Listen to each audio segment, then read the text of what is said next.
You're listening to the Packernet Podcast Network.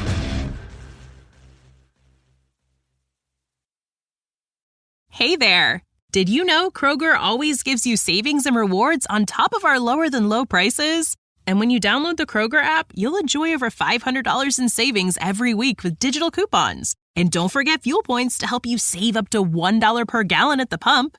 Want to save even more? With a Boost membership, you'll get double fuel points and free delivery. So shop and save big at Kroger today. Kroger, fresh for everyone. Savings may vary by state. Restrictions apply. See site for details.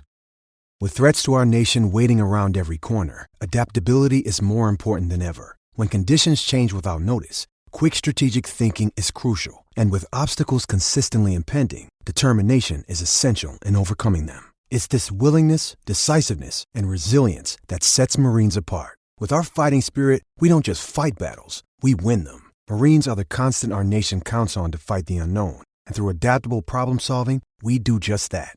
Learn more at marines.com. I'm Alex Rodriguez. And I'm Jason Kelly. From Bloomberg, this is The Deal. Each week, you'll hear us in conversation with business icons. This show will explore deal-making across sports, media, and entertainment. That is a harsh lesson in business. Sports is not as simple as bringing a bunch of big names together. I didn't want to do another stomp you out speech. It opened up so many more doors. The show is called The Deal. Listen to The Deal. Listen to The Deal on Spotify.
Well, hello and welcome.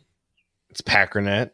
There's no Ryan, but Jake and I still like to get down and get funky. And we already got some people here in the live stream checking us out. Welcome. Thank you so much for joining us. So this is a bonus edition of Derailed. As far as I know, we're still planning on doing our normal Monday night stream. But this is just bonus content. Some people wanted it. In particular, Joe Green was asking for it, and here he is. Yeah. And on top of that, Jake and I just want to talk about the draft and the Packers. And so, welcome. Howdy. Thanks for joining. Jake, thanks for joining on relatively short notice, too. Yeah, of course. This is very after dark. The vibes are very after dark right now. I'll be honest. It was about 9:25. I think I was asleep for about 20 minutes there. And I was like, "Oh, got to get up here." Jesus probably sent the link already. I like rushed up here. And I saw it was a little bit. It was like, "Oh, I got a couple minutes. Okay." And I ran down and grabbed some sweet tea, and I'm like, "Okay, we can do this. We can do this." Yeah, so actually my wife and I were watching Dune Chapter 1. We've never seen it. And we just want to see what the hype was about. And we were getting stressed because it's like a really long movie. We were like, I don't know if this is going to be over in time to go start the live stream. Yeah. Thankfully, it finished 2 minutes before the 9:30 Central Time that we wanted to get started. So dashed in here. Of course, it took us a second to get set up anyways, but yeah, Joseph, thank you so much for supporting the stream. I think among other things, it's a near guarantee that Jake and I are going to do a mock draft because 100%. It's our favorite thing to do ever. 100%. There's no way. For those who stayed up and are doing this, you're getting a mock draft live. You're getting one. There's no doubt. Of course, of course. So, I need your honest review for Dune before we get started, because I just want an honest review. Maybe it hasn't set in. Maybe need some time to digest. But got any initial thoughts? So you've seen it, right? Yes, I have. Okay.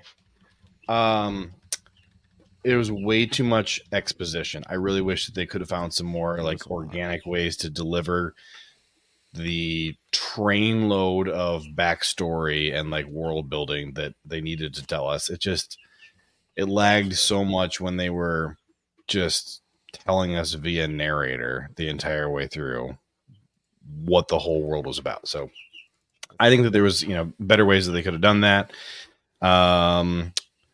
Rob says, so Too Old for This said the book was better. Rob said Dune 2 has one very weird casting decision. I don't know. I have to wait and see. I think we're probably going to go ahead and see it relatively quickly here. I'm wondering who he's talking about, because I know the cast. So I haven't seen it yet. I'm kind of waiting for a good time to go see it. Probably after the draft. I probably won't even, I probably have to wait till then. But yeah, I'm wondering who he's talking about. It's the weird casting decision. I'm very, very curious. Oh, he can't. Okay, that's fair. I have no idea. I wandered into Dune 1 completely blind. I knew that Timothée Chalamet was in it, and I knew Zendaya was in it, and that's it. So we're I don't know, 5 minutes in, and Josh Brolin is on screen, and then what's his name who plays Drax? And of course, Rebecca Ferguson was on there. Mm-hmm. So, trying to think who else. Oh, and Jason Momoa, obviously. Jason Momoa, Oscar Isaac. Yeah. Oscar Isaac, yeah. Yeah, I guess Oscar Isaac would have been the first, big name person that you see on screen. I think so. But, yeah, it's pretty complete. They got a lot of people for it. So, music wise, music was I find good. myself going back to that more often. I listen to that sometimes, where I'm I'm tired of lo-fi. So watching some of these. I love lo-fi too. So I'm listening to some lo-fi while I'm watching a few of these prospects late night, and I'm all right, I gotta switch it up. I'm getting tired, and I'm all right, Dune soundtrack, pump me up, get me pumped up, dog, and it delivers every time. I kind of wish that we could just have lo-fi background music on the live stream for people. I think there is a lo-fi option. I don't remember how good it is. It's I think StreamYard gives you it. Really? But let's see. So. Here we go. Lo-fi. Let's see. Here we go. Can you hear it, Jake? I can hear that. All right. So if you guys don't like the lo-fi, $5 PayPal, and I'll turn it off. Okay.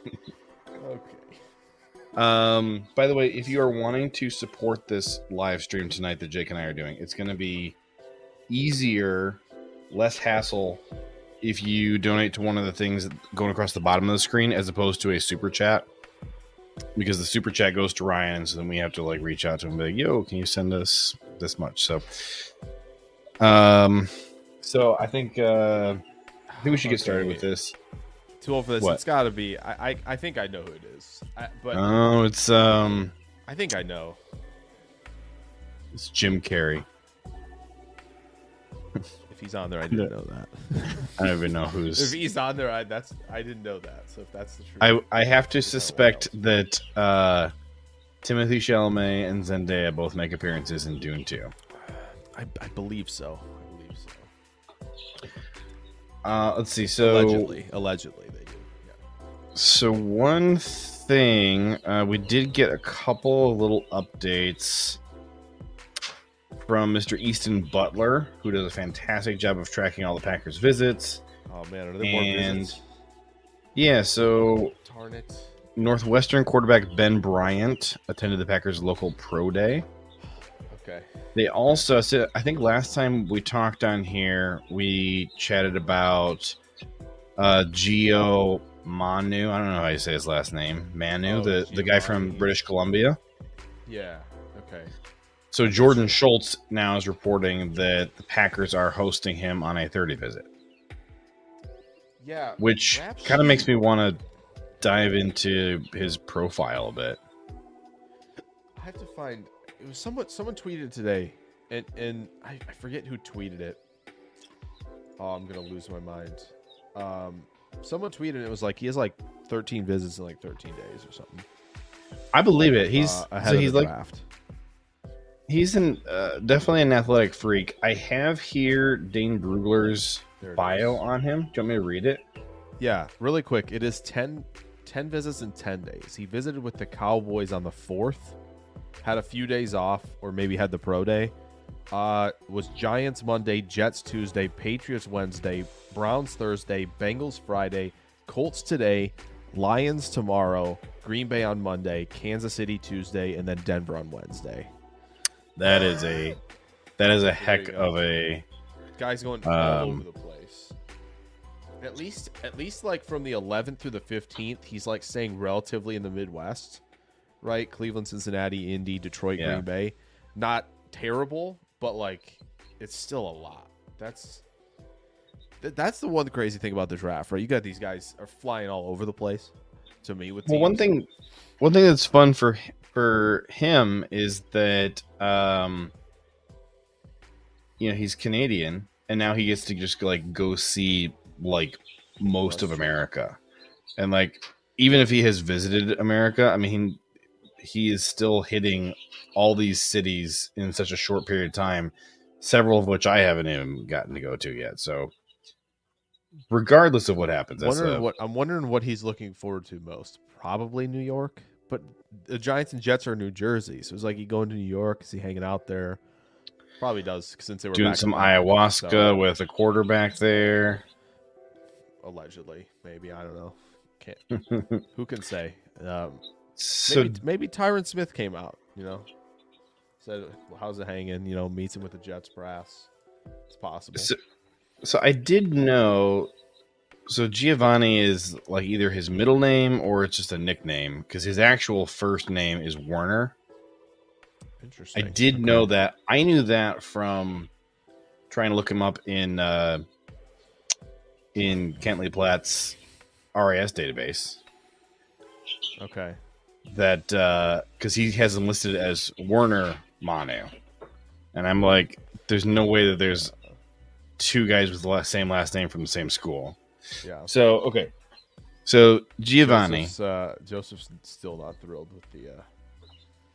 I told you, man. The Streamlabs bot yelled at him. $5 and I'll turn it off, and then Two Over is going to pay $5 and we'll turn it back on. So. Oh no. Joseph, I'm not in control. You're not what? I said I'm not in control. I cannot turn the music off, unfortunately. I turned the volume way down. It's on like 10% now. It is very low. It is currently on 14. I'm turning it down to 11 because it's easier to hit than 10. There you go. All right, so Giovanni, so he played at the University of British Columbia, which I think is like one of 2.5 football schools in the country of Canada. No disrespect to Canada, but sorry. 6'7", 3/8", 352 pounds. He's a 6th-year senior. He's 23 years old. He was born in Tonga before moving to Canada at age 11.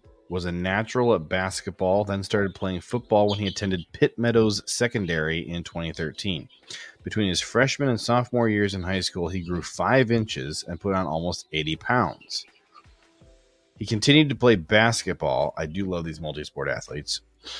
He averaged more than 30 points per game as a senior, but was recruited for football. He enrolled at the University of British Columbia and earned the starting left tackle job as a freshman. He was a 4-year starter for the Thunderbirds, also seeing time at guard. His unpolished tendencies are easy to spot on tape. He plays too narrow and off balance in the run game with late hands in pass pro, but he moves really well for his size, especially out in space, and punishes anyone in his way. Overall, he isn't NFL ready, but he is a highly intriguing developmental tackle with rare athletic tools that might get him drafted. Grade, priority free agent. And I will just say, if you're looking for a guy who it makes sense to bring in for a 30 visit, how about the guy who, you have the least information about of anybody? Go get a Canadian player. So I think it makes sense.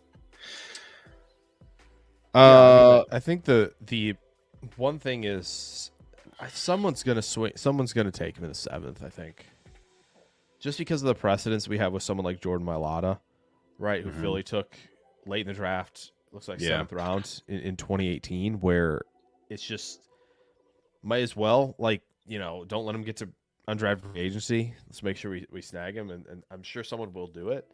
Will Green Bay do it? No idea, but I'm sure every team is kind of getting that in their heads for sure. It's like, okay, give this guy 2-3 years and let's see where he's at.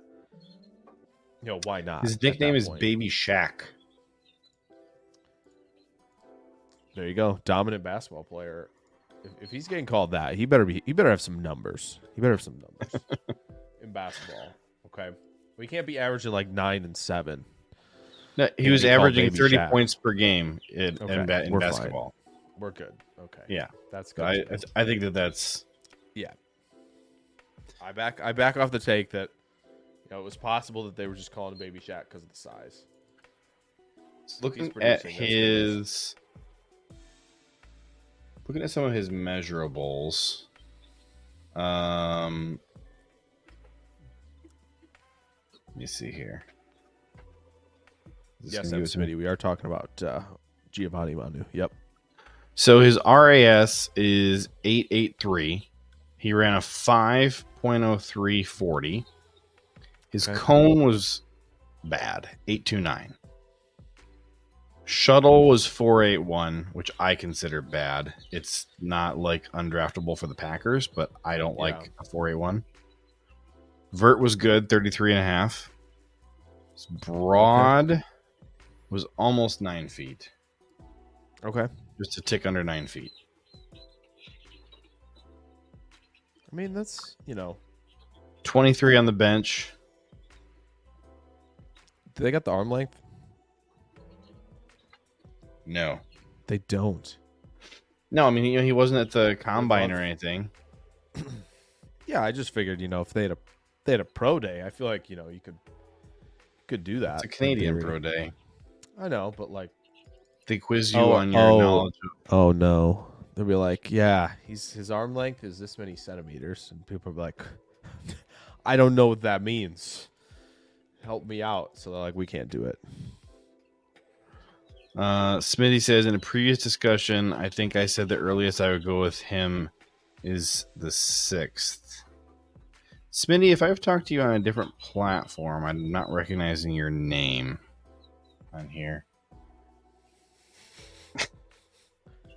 Joe, it's lo-fi. I can't even hear it anymore. I can't hear it anymore either. I can't hear it. So, all right, listen, Joe, you got to get. It's that one point right there was the time I could hear it. Otherwise, I was completely oblivious to the fact that it was still on. I'll tell you what we can do for you, Joe. He's gonna switch it to something. We can switch it. Oh boy. There you go. I think I can't play any more than that without getting SD. Yeah, I think I think so. So here's one called Feeding the Ducks. Do you want to hear this one? I don't think so. I don't like that at all. Here's Into Space. Are you happy, Joe? The StreamYard options, they need some upgrades. I feel like lo-fi is the way to go here. This is very just late night drive stuff. So like this. Hey, Brucey. Bruce, how you doing, my man? Nice to have you in here. All right, fine. We're gonna turn off the lo-fi. If anybody wants the lo-fi to come back on.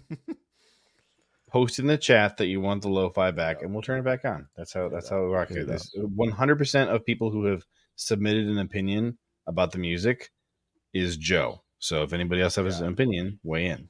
There you go. Very elevator music vibes. Yeah. Okay. Yeah. So Joseph just wants to hear the baby chicks. That's the problem. He's like the. Can you hear the baby chicks? Hang on. Oh, I'm gonna bring one over. Yeah. You can hear them. Yeah, we can hear him. So, this is the type of content you get late night, apparently. Dune, a potential 7th round UDFA from the University of British Columbia, and little baby chick content. There you go. Look at that. They can move so little. This spring, make sure you're eating stress-free with Factor's delicious, ready-to-eat meals. Every single one of Factor's fresh, never-frozen meals is chef-crafted, dietitian-approved, and ready to eat in just 2 minutes. Like literally 2 minutes. You can choose from a weekly menu of 35 options, including Calorie Smart, Keto, Protein Plus, Vegan, and Veggie. And they've got more than 60 add-ons every single week, like breakfast, on-the-go lunch, snacks, beverages. So there's nothing to wait for. Get started right away. If you're looking for something gourmet, they've got that too. They got premium ingredients like filet mignon, shrimp, truffle butter, broccolini, asparagus. I don't even eat that good. It's also going to be tailored to your schedule. You can customize your weekly meals with the flexibility to get as much or as little as you need, pause or reschedule deliveries to suit your lifestyle.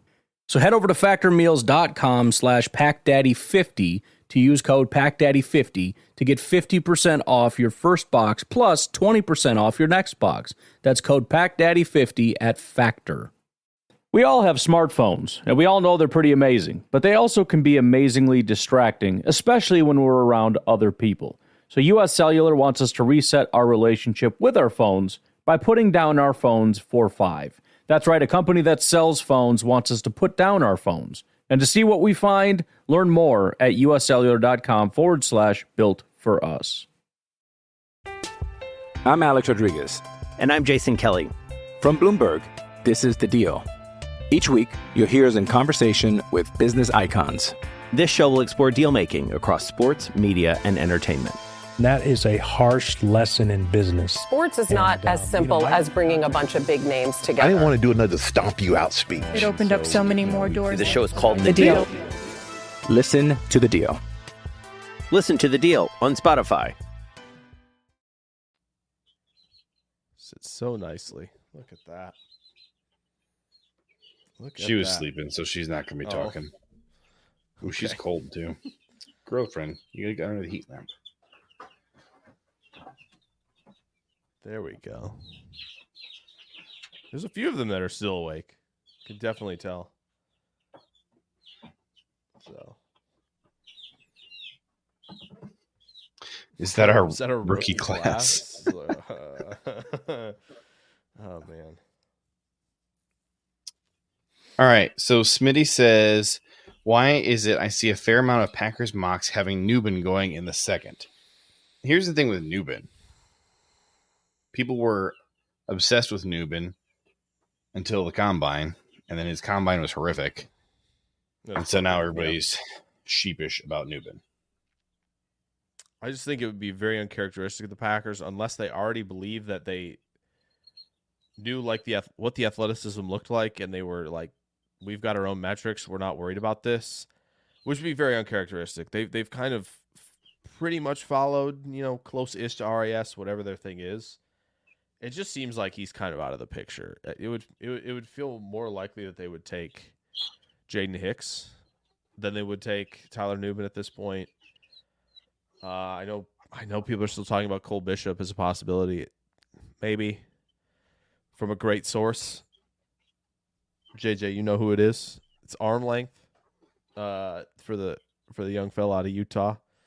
From what I'm being told, so I the safety position early is weird because I don't think Bullard's super big. That's the other thing with him. Like, is he like just a tick under 190? I know Dadrian Taylor Demerson is under 190. Let me see here. I'm trying to remember if Bullard is or not. Yeah. Bullard is 198, 5'10", 5'10 and a half. 5'10". Yeah. 5'10 and a half. He's a little on the shorter side. Yeah. That's 4'7", 40. Only 21 years old. Yeah, see, I think him and 36.6 passer rating when targeted. Holy cow. Yeah. Pretty sure that's Big best fan. in class. Wait a minute. Who's this? Somebody has a 32. Who's this? This is Jaden Voisin out of South Alabama. There you go. He's the man. 7th round. All right, let's see who else is low. So that Jaden does have the lowest. You got 2 more guys who are in the 30s. One is Javon Bullard. Another is Tyler Nubin. Yeah, Nubin's got a very low passer rating when targeted for sure. And then at 48 or 45, you got Al Walcott. And then Trey Taylor at 47. Actually, if I'm going to mention Trey Taylor, then at 47.5, Josh Proctor. There you go. Possibility. Tyler Nubin because it's so low. Tyler Nubin is the poacher. I call him the poacher because he makes middle of field passes endangered. That's what Tyler Nubin is. 100%. I think the tape is good to be the box safety, the strong safety, foil to Xavier McKinney. The question is do they want the foil or do they want the we have the guy who can do both things? Those are a lot harder to find, right? Who else would it be in the class that could do that? Maybe Bullard. Kingens, if he cleans the tackling up, I think would maybe be the other one that's early. Hicks is a tough sell. Who's your safety one, by the way? Who's my safety one? For me, it's still Nubin. I think Bullard's pushed him pretty close. I still like Kingens. It just seems like all of the newfound love for Bishop is just very weird, very late. Everybody's just hopping on the bandwagon now. We had time to do this, guys. There was plenty of time to jump on the safety one train for Bishop. Why nobody watching him to give him that designation early? I think it was just kind of following the leader, very much so. Obviously the RAS stuff, the outliers that Kingens and Nubin would be, but it just seems like Kingens especially plays so much faster than, and he looks more athletic than than the testing ever shows. Nubin, I feel like there were some limitations playing single high, but I would still I think lean Bullard if they want the both, but I know he's not super tall, and then are they going to like that? Maybe they think Hicks can do it. I don't know. It's also Joseph. That's not at you. There's just people I think draft Twitter wise are jumping on the Cole Bishop safety one bandwagon very late right now. That's obviously not you. But that has definitely happened recently. And so I want to know, Bruce, did you have a stroke or die in the middle of your question? That's what I want to know. He just posted the rest of it just now. Let's see. Almost all 2 minutes later. What is more likely to happen? Goot trades up in the first or wait until? And then that's where he died this time. Yeah. Bruce, slowly loading. We're slowly loading in more every couple minutes here for the question. I have an idea, Bruce. Slowly put down the drink and finish typing your whole question. Yeah, come on. What if he's using speech to text? And he's what is more likely to happen? And then his, Siri cuts him off. Yeah, he and pauses just for a second. It's how do I form this exactly? And then she's oh, you're done. You're done typing. I feel like that's exactly what's going to happen. So SDN makes a good point. Trying to squeeze water out of a rock with this safety class, it just sucks. I do think that safety is not the worst group in this draft class. I think that linebacker and tight end are significantly worse. I think safety is kind of more on the running back tier, which is it is certainly a worse than average safety class. For sure. But there's more guys that you could take a swing at safety than with linebacker. I'm not even kidding. Linebacker, it's tough, man. It's tough out here at linebacker. I'm keep flopping with I know Coach Elan asked me this in a stream or so, how do you feel about Peyton Wilson at Mike? I keep going back and forth with him. He's in that half of a middle linebacker, a Mike linebacker in this class. Yeah. I like Cedric Gray. I don't love Cedric Gray. I like Colson, don't love Colson. Cooper's it's so difficult because I feel like I would like Cooper more if Green Bay had a Mike linebacker already. And they were just kind of like, oh, we just want someone to run around and chase people. It's like, oh yeah, perfect. Do that. Excellent.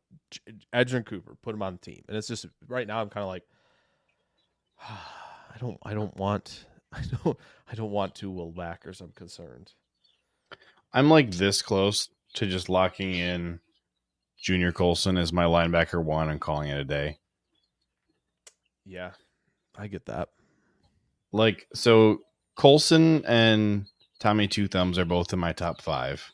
Okay. Which is not like a ringing endorsement of those two guys. It's more of a condemnation of how I had to put someone here. Passes. Yeah. Someone's got to be 1 and 2. I remember making it. What class was it? Maybe it was last year. I made some joke on Twitter. I think it was safety. I made some joke on Twitter that's like, nah, safety class doesn't get to start at 1. It starts at 2. The safety 1. Who's your safety 1? Year. My safety 1 opted to go back to school. Blank. Yeah. Blank. Yeah. None qualify, actually. Here's that was the last thing. year. I have to go look that up. I don't like Edgerrin Cooper. I really don't. And I think I just would not draft Peyton Wilson. Just too many red flags to like. I think that's both fair. off the field stuff and medical stuff. I think I just straight up wouldn't draft him. I think that he is a significantly better football player than Edgerrin Cooper, but I just wouldn't draft him. Yeah. So, yeah, I think you're looking at Ulofoshio. Yeah. Eichenberg, Colson, maybe Jordan McGee. I really want to like Jeremiah Trotter, and like the numbers are all good for him. Yeah. But he's really small. He doesn't move like I thought it was going to when I I don't like his movement. I hate his size, and I also hate Clemson defenders. So that's true. That's true. I forgot about that. Yeah, kind of out on him on that, which is very fair. Yeah, it's not a trifecta you want to be in. Tyrese Knight is super short, but I like him. Dude packs a punch, which is like I'm there for it. I think Adam typed this a few minutes ago. It says, really hope that Green Bay doesn't go safety early and just spams it on day 3. Put me down for linebacker doing that as well. I've done a couple mocks where I've done that and just spam that on day 3. I know people don't love that. I don't see why not.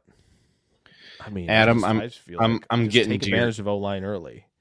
You know, I'm getting to this, Adam. Don't worry. So, I mentioned really liking Ulofoshio. He's already 24 years old. Yep. He's going to be nearly 25 by the time the season rolls around. I'm going to ask you some stuff about Cedric Gray. Okay. In a minute. I'm skipping him because I want to talk about the last 4 guys, I guess, first. So Nathaniel Watson is pretty high on my just like personal like list. I think he's like kind of a garbage athlete, and he's tiny. So that's kind of a negative. Yeah. But I do kind of like his, the way he plays, and I think that he's been a pretty productive guy.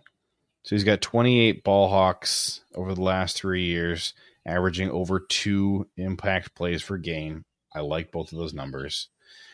Only a 5 RAS, but he's got a 7% missed tackle rate, which is really good.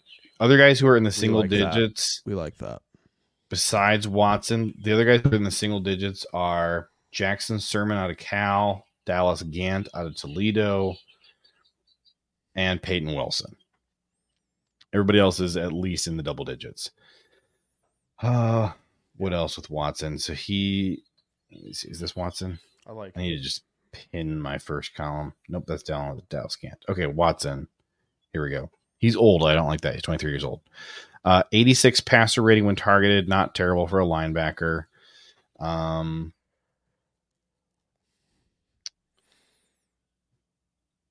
Pressure That's rate Watson. 21%, not good, but whatever. Yeah. Oh. In a linebacker class that I just straight up don't like Watson is one of the less crappy ones. Oh, here, Smitty. I did it last time. Do you want to do the Clemson rant this time? No. No. You're talking about like go through all the defensive players that were picked. Oh man. Basically, they all suck. There's just it's no just good like you won't remember defenders. a lot of them, but like obviously the obvious ones like Cleveland Ferrell going 4th overall. Stephone Anthony, for those who remember that name, was a first-round pick. Saints took him in the first, and the first at linebacker. We have not heard from him. That was an athlete who struggled to play the game of football. Like Kevin Dodd, right? Oh man, they had another D end that was, I don't think in that draft, but they just have got like Andrew Booth has not been good at all. They Love you, had Bruce. like Trayvon Mullen. Oh, I forgot about Mullen. Mark Fields, everybody loved him as like a day 3 guy. Remember that inside outside versatility type of player. Like from like 2014 to like 20 till now, like it's like Grady Jarrett and there's like one more that have been decent to do good as players, and it's like there's just so many misses out there, and whether or not it's like Clemson's just not have a good developmental program and they're like doing it their way, and then guys come into the league and they have to kind of change how they play because they just don't fit the way they fit at Clemson in the NFL. That could be a big problem with all of that, and like it's just it's tough. It's tough. Rob said he finished Bruce's question up here. He said, what's more likely, trading up or trading down in the first round? Right. So I would... That's from pick 25, right? That's what we're talking about? Yeah. I mean, well, what's your answer first? I think... from 25, I think they're more likely to move down from 25 than up. I know M. Smitty just a couple things higher. I did do this last night. I picked at 25 and then moved up to 28 from 41. Loved it. Loved how it worked out. Because then I moved back from 58 a few spots and like got another 4th and like was able to kind of, mix it up in the middle rounds. But like went D tackle and corner with the first 2 picks, loaded up on O-line. I enjoyed it. It was a good time. So go land Johnny Newton and Kool-Aid and have a day. I do think whatever you want. Trevin Wallace is in my top 5. Okay. So your top. So you have.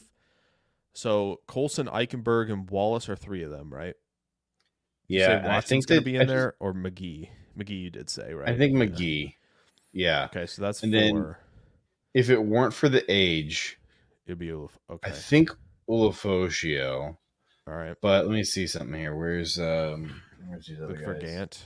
So Eichenberg is 23. Where's Colson? What's his age? Colson's like 21.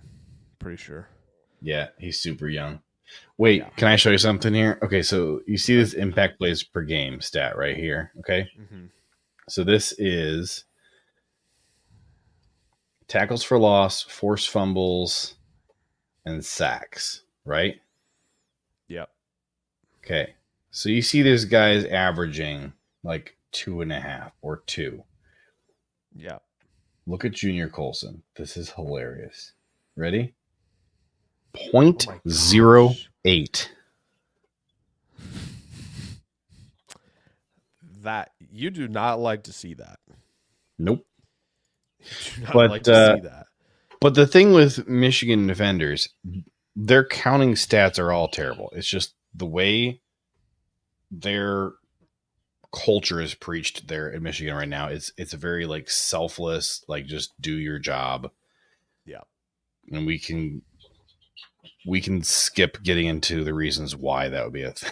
But point being, you're going to see these super low counting stats with every Michigan defender right now. And that's just kind of baked into scouting of Michigan defenders right now. Who's the other guy I wanted to look at? Oh, so Curtis Jacobs gets talked about a lot. I don't have any interest in Dallas Gant.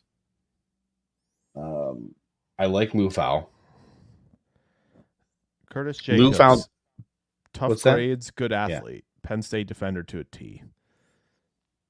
Good athlete, not good grades. One thing I like about him, so he's got an 8.47 RAS. He's one of the few 240-pound linebackers in this class. That's a huge plus for me. It's true. Penn State defenders, I just feel like a lot of them are like just tremendous athletes. Well, his height adjusted speed score is 108, which is fantastic. Yep. I'm not super surprised. 22 years old. If you were to tell me, what do you think of Curtis Jacobs, and you had to pull something out of a hat where you're like, I don't know about him. The Penn State linebacker, athlete. You guessed that. You're probably right. Penn State defender. You just ask about him. You go, yeah, probably a ridiculously good athlete, and you're going to be right most of the time. I know Kalen King didn't get there. I was really surprised how good Tommy Eichenberg's testing was, because I always considered him not a great athlete. Dude's almost an 8 RAS. So, yeah, the agilities. That's what I thought. I was like, aren't the agilities super good? Yeah, they are. They are super good. It's pretty surprising. Which, like, that type of agility for what you're expecting out of a Mike linebacker, I like that a lot. Relative to, like, I kind of expect that if you're playing more run and chase linebacker. Like, you expect to see better agilities there. So it's like not counting that twice, but like seeing a Mike linebacker do it, it's kind of like, oh, hold on a minute. I'm gonna go double check this and see how we're moving out there. Junior Colson has the lowest missed tackle rate in the class. A do your job guy right there. Yep. Like you said, I believe SDM 40. Yeah, Jalen Ford is 240. It's another big guy. I believe that is correct. Jalen Ford is the second heaviest guy in the class behind just Chris Jacobs. Kind of slow, 4.76 40. Yeah. So I would have Trevin Wallace in my top 5. I don't remember. Did I come up with 5 total? I know I got Colson, Eichenberg, Wallace. I think McGee. Edgerrin Cooper would still be in the top 5, but he's not. He edges out Ulofoshio. Age thing a little bit. Is that the probably because of age? Okay, makes sense. Cooper is 22. He's 2 years younger than Ulofoshio, which matters. Like, okay, I think Ulofoshio is a better player, but with 2 years on him, you better be a better player. Yeah, that's Ulofoshio, we're practically getting at like his peak. Yeah, this is the player. Yeah, he's not going to get better than what he already is. More likely than much more likely than not, this is the player you're getting. He's also going to be 28 years old when he's looking for a second contract. Yeah. So now who are the really young guys in this class age wise? A lot of guys I don't have ages for. I think Trotter's another who's younger. Yeah, Trotter's young.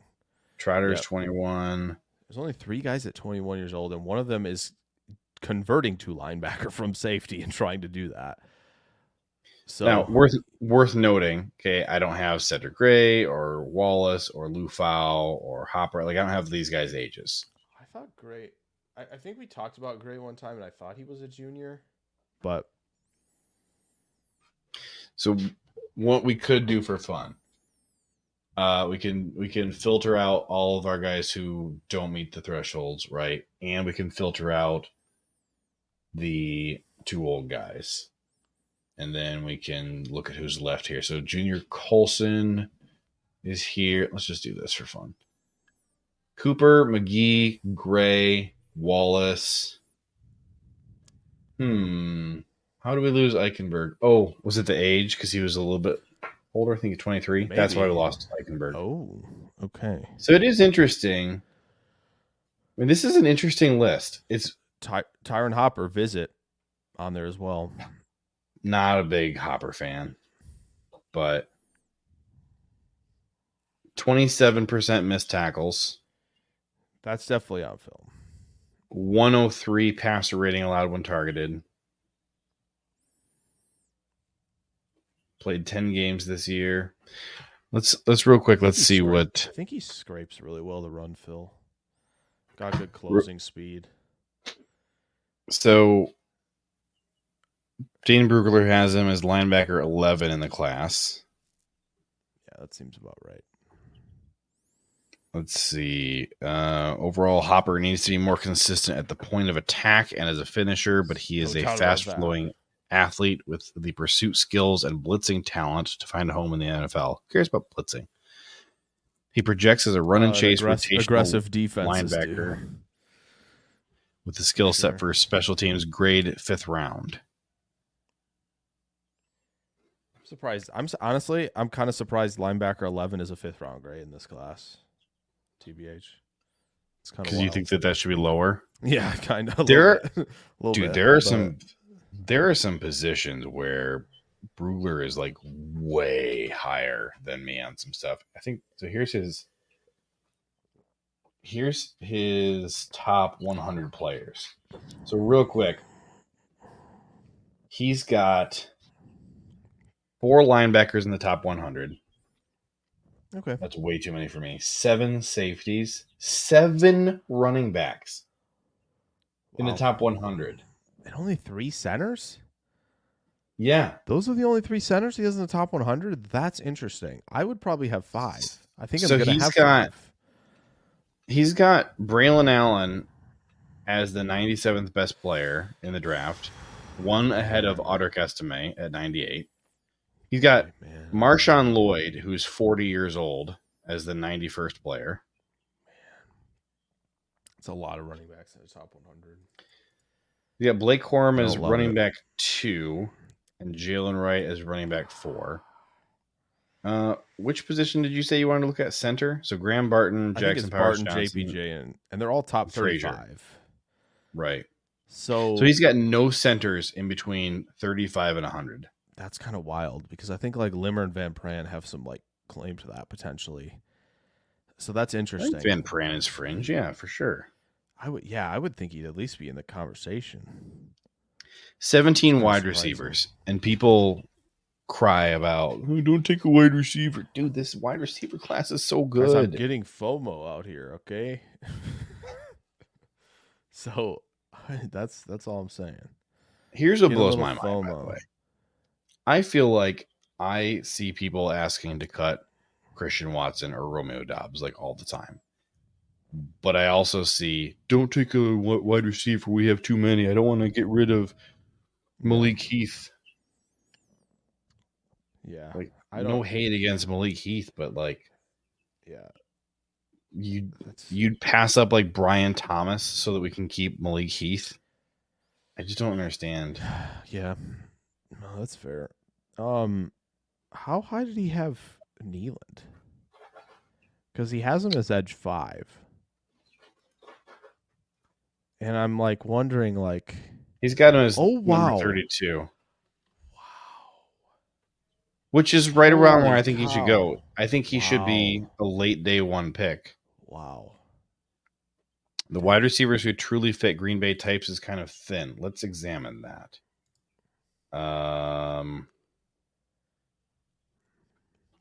We're going to remove the falses. Adam, I got something for this. The wide receiver who fits Green Bay's types. Adapt or die.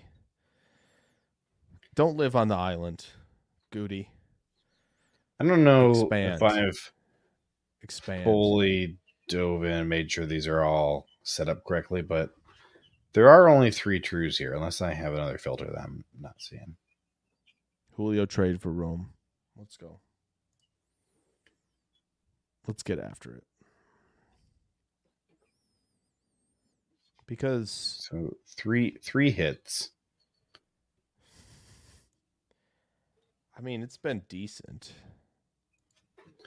I guess it depends on what you think. It depends on what you think of these last 4 guys. It's obviously that because he hasn't. I mean,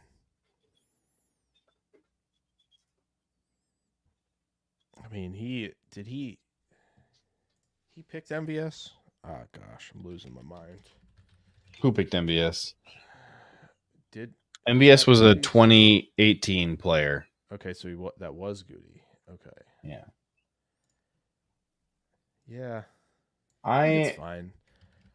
I think they've that definitely gone and got their guys that like Watson was like very much their type, and they went and got him with incredible aggression. So yes, like that which that was very shocked, understandable. Which should not have shocked anybody that they did that. No, not really. I mean, leading up to the draft, they were talking about him at 28, just being the pick there. I mean, they were trying to take him, and they were trying to move up, into the first round. So like, that wasn't too shocking. Let's look at this real quick here because Brian Maffey put together his thing, and he's like super obsessive over thresholds. So he's got Kyle Sheets, Billy Bowens, Jarrett Garner, Bo Corrales. I've never heard any of those 4 names before in my life. McMillan, Devon Vale, Monroe Young. Let's take McMillan. Oh, if you insist. Take McMillan, we ride. Truthfully, speaking of taking Goody McMillan, should have no. What's up? Speaking of drafting McMillan, we gotta do our mock draft here. Adam's talking dirty late night here. Streamlabs bot didn't flag this, putting Baker down as one of the best fits. Oh, that's what I'm talking about. Oh, love that. Is Baker a second rounder or earlier for you, Jake? Yeah, he is. Okay. Is he a first rounder for you? He's wide receiver 5 for me. You got the big 3. You got Brian Thomas, and then probably John Baker. Thomas won't be in my top 5 for sure. No, really. He will not. No, I think my top 5 is gonna have one analytical outlier, and I'm not sure it's gonna be Thomas. So, yeah, Thomas will not be there. Thomas has a defined role. I think right now, I love it. I think it's a great fit for Green Bay. Look at this role specifically, but Brian Thomas has the highest reps score of anybody. Actually, I'm curious where he is just in reps. He's 2 behind Baker. It's Baker and Thomas. And then you look at the athleticism here. That's what separates. Yeah. Yeah, I mean, he's gonna hit well in the ROPS because he was a big play machine. There's no doubt. I think that's like what most of his targets are going to be this year. It's going to be on goes and it's going to be on hitches. I think he's going to be on the vertical plane for the most part. Just not thrilled with the full route tree. I know he wasn't asked to do a whole lot, but like he looks uncomfortable when he's running routes over the middle. He looks very like, I need to figure out where my route depth is. I don't know where it needs to be. It's just like he's counting steps. He's counting yardage depth out there. He just looks he looks a little more uncomfortable. So 265 yards per route. 265. He has a career under 2. Here's what I'm hearing from you. Baker is even better than Thomas, and I should just bump him up to my wide receiver 4. I think he's better than Thomas. I have him rated. Who do you have in between the big 3 and Baker? As of the first pass through, it was Adonai and it was Ladd. Interesting. Those are my 2. Very interesting. So, see how it shakes out on that final pass. Adam wants Polk way more than McMillan. I thought Polk was like fine.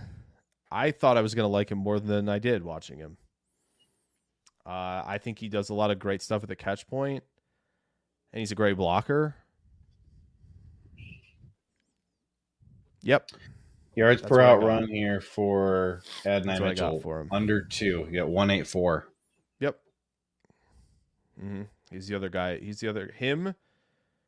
He's your statistical outlier. Right. Yep. That's the outlier. Yes. So I think one of Mitchell or Thomas does hit. I'm just betting on Mitchell more because I like what I've seen from the complete route tree, work against press man, work against man coverage. I like the success there. He's been doing it since he was a freshman. That's probably the statistical outlier I'm betting on over Thomas personally. Again, could be wrong, could look stupid.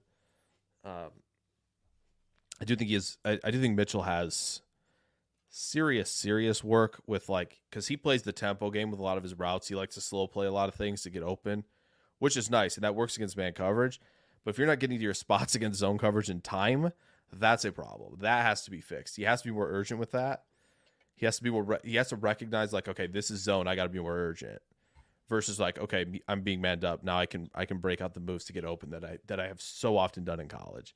So that has to be a part of the improvement process. And they're like talks about him being like kind of like Pickens a little bit in more ways than one. So that's something to monitor for sure. But with who? Adonai. Yeah, with Adonai Mitchell. So okay. I'm picking up what you're putting down.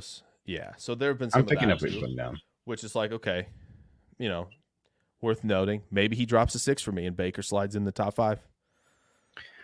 Oh, did you see this multi-user draft experience? Yeah, so so like what that does is you can have, I think, up to 10 people in the room.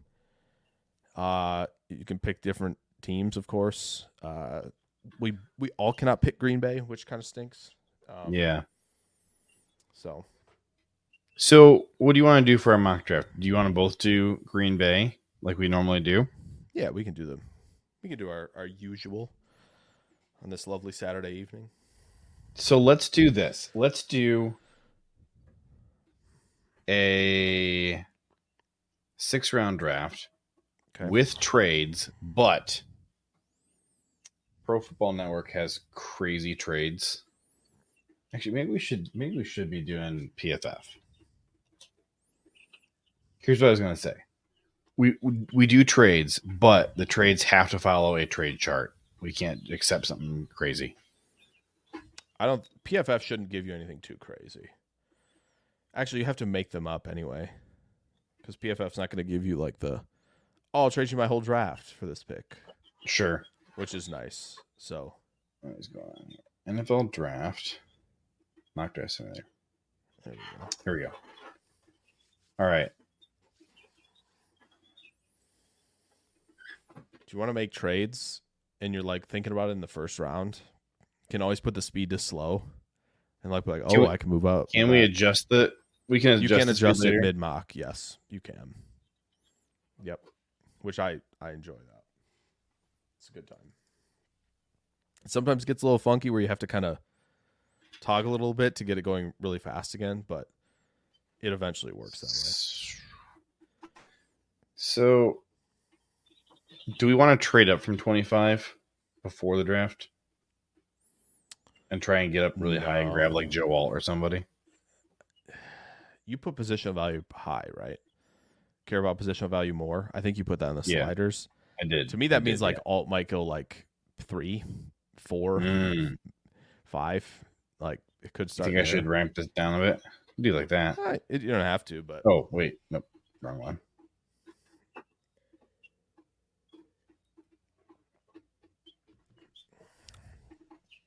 Adam, we like seeing Pearsall and McMillan passing the Green Bay thresholds.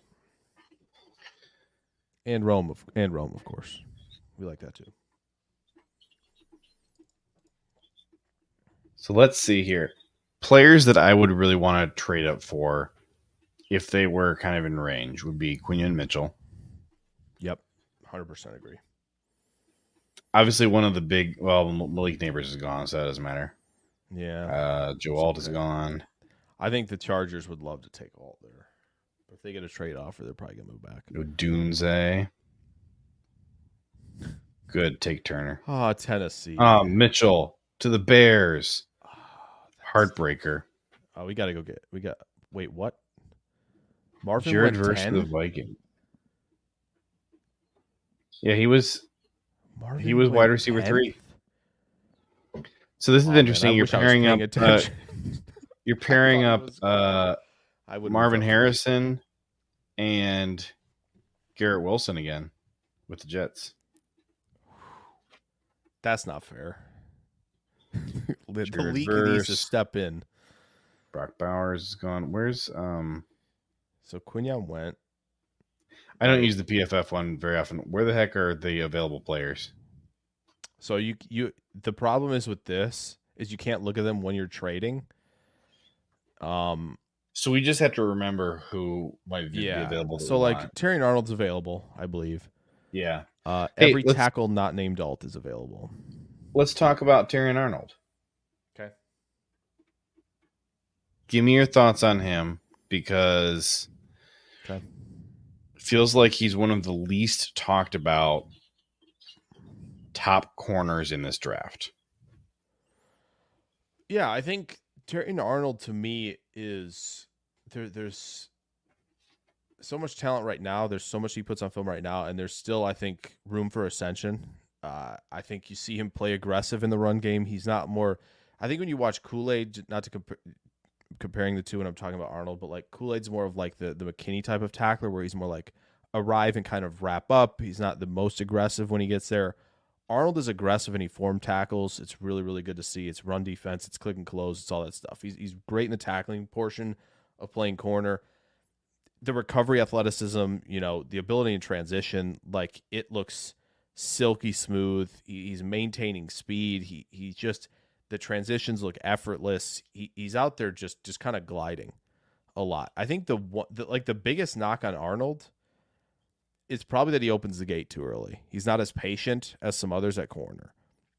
Okay. Like everything else, playing the ball in the air, right, making it difficult for quarterbacks to have any window to throw. He's in the hip pocket a ton, whether it be crossing over the middle of the field. Some guys aren't as good at that, right, driving on a lot of stuff. When you're pedal, and you got to drive on in breakers. Some guys are later to that. They don't recognize it as well. They're not, closing with enough explosiveness. Like Arnold has all that. And so, like, I think the one thing is he needs to be more patient. You see guys like Adonai Mitchell. You see guys like Neighbors and Thomas kind of like threatening vertically enough, and Xavier Worthy as well, where they're threatening vertically enough. And Arnold is like, I think, a little scared of the speed, and so he's turning early. And so he's giving up stuff underneath. And I think for as good of an athlete he is, he doesn't need to do that. Like Mitchell's as good of an athlete where you can tell he's like patient, but he knows he can recover. Arnold can be the same thing. He just isn't doing it yet. And so like once Arnold gets to that point where he's like, I can be more patient because I trust my athleticism. I trust all of that to go carry it vertically. I'm going to be able to do that. I think the coach is going to tell him that when they get him in the room, be like, you have this, just, keep it patient, keep yourself in the pedal that you're really good at. Like he feels very complete with room to grow. A couple of his counting stats are a little bit outliers compared to the other top corners in this class. So yeah, he doesn't have quite the ball production that McKinstry has, right? Which McKinstry had an insane 2022 in terms of ball production. So Mitchell has the best. Yeah. At 39 ball hawks in the last 3 years. McKinstry's at 23. Okay. Terry Arnold's actually at 26. Oh, he's higher. That's interesting. Mm-hmm. Did not expect that.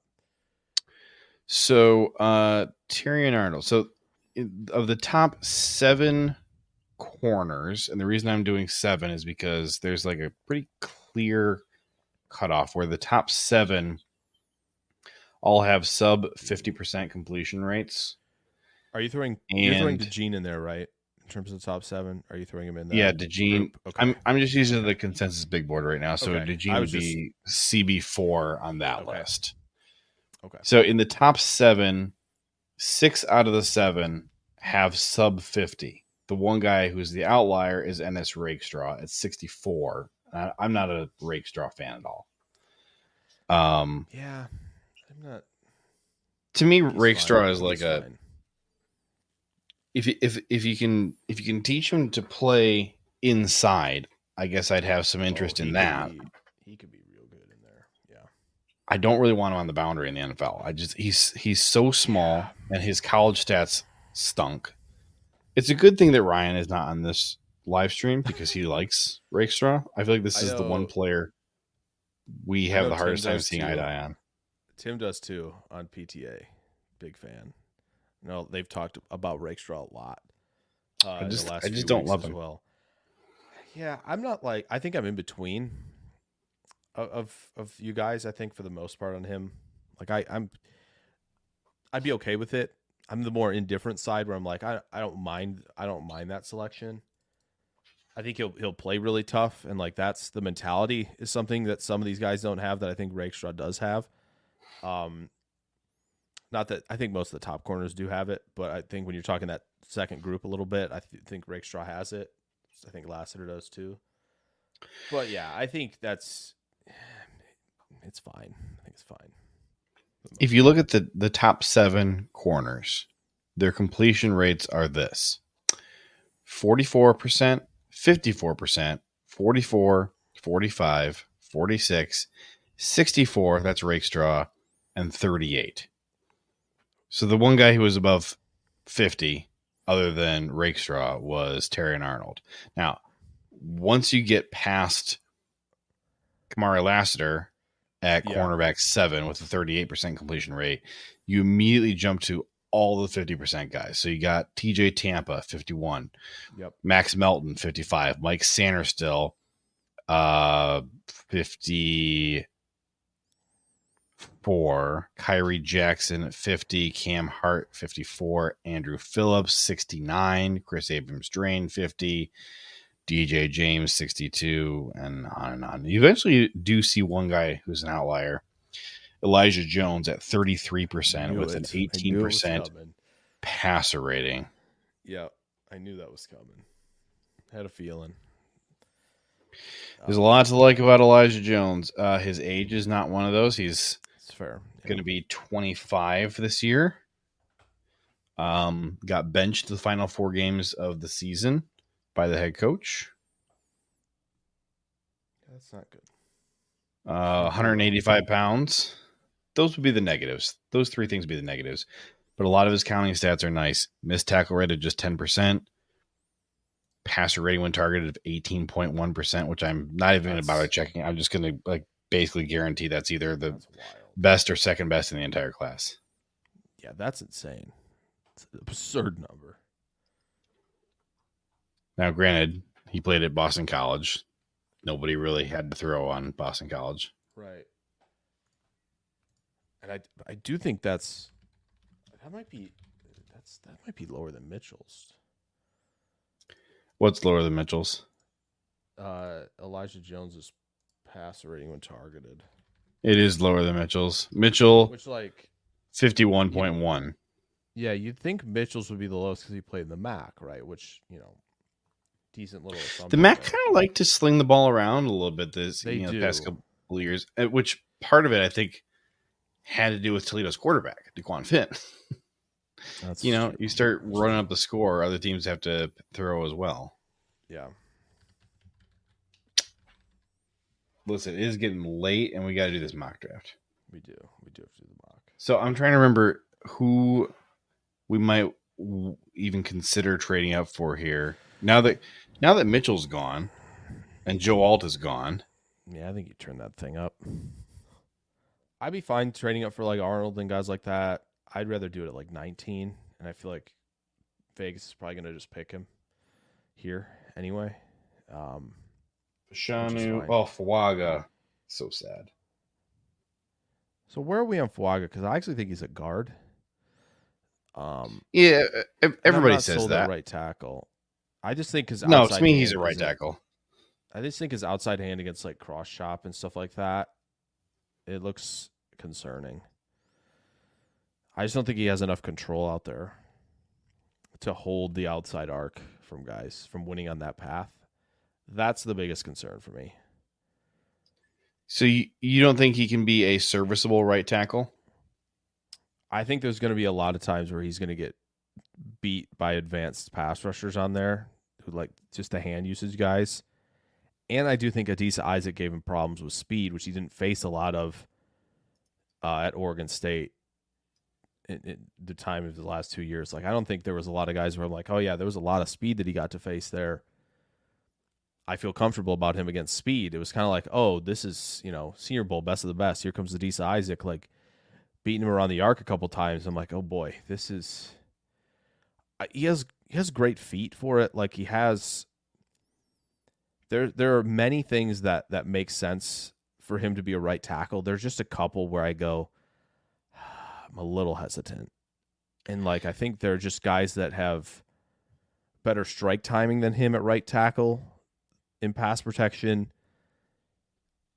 And I think just maybe a little bit better in terms of getting to a spot and also just not leaning a ton at contact. That phase for him can get a little weird when he leans, and he does that sometimes. I don't know. I just think if he was Green Bay's right guard, I'd be thrilled. I'd be like, oh my gosh. His arms are a little long for me to want him on the interior. I don't care about short arm tackles. That's fine for me. I don't want long arm guards. See, and that's the thing. Like, he has long arms, and I feel like that should mean to me that he should have better control than he does in pass protection.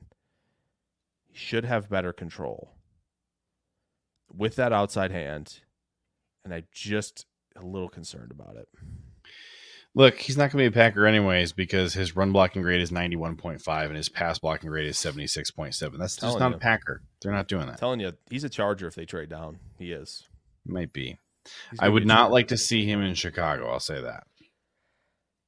I think they're going to keep Wright over there.